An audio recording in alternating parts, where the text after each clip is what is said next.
I'd say that 99% of the paintings that I do are started on site. So I bring out my canvases out to Wyoming and I do the sketch on the canvas. The sketch eventually becomes the painting itself. The sketch disappears and the painting appears from the sketch. These paintings are odes, visual poetry, so to speak. And so this is my ode to Wyoming, to Montana. These are poems, really, visual poems. I apply a lot of abstract elements into the art, and then there's some figurative, but I'm not interested in being a realist at all. I'm more interested in playing with color, sort of using the figurativeness of my paintings as a platform upon which I can experiment with color and oil paint. It's always an experiment when I'm painting. I'm not a method painter. I cannot predict what these paintings are going to turn out to be like. They just kind of emerge themselves somehow. I like photography, and that's my type of realism that I like. But as far as painting is concerned, I don't really have a need to reproduce reality in that kind of detail. In fact, I want to get away from reality.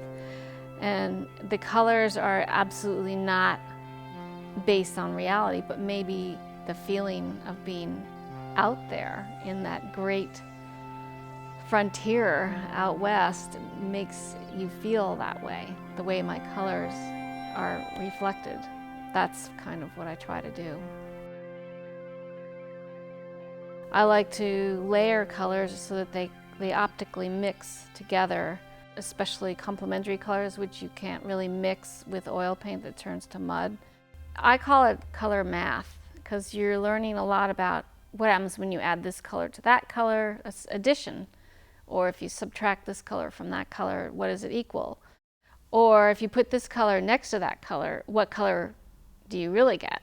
Or what color does your eye think it's getting? It is very ingrained in me, and I just let it flow when I'm painting myself. I don't sit there and think, now if I put blue next to that yellow, it's going to actually make the blue more blue and the yellow more yellow.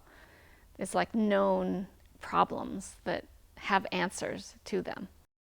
The idea is to be able to optically mix complementary colors to create light. And I have to let each layer dry, especially if they're complementary colors. And then I can come back in and paint some more on so that they don't actually mix when they're wet, but they do mix optically.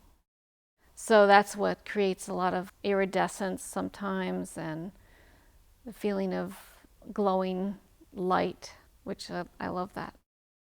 My landscapes are all about figures. They seem to be figures to me in a way.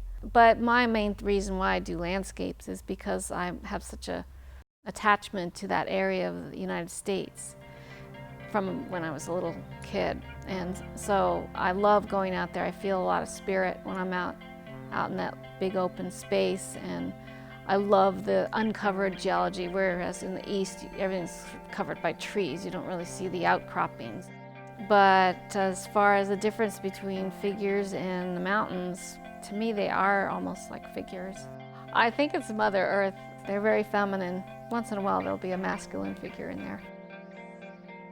Quilts are just another avenue of mine for experimenting with color and fabric.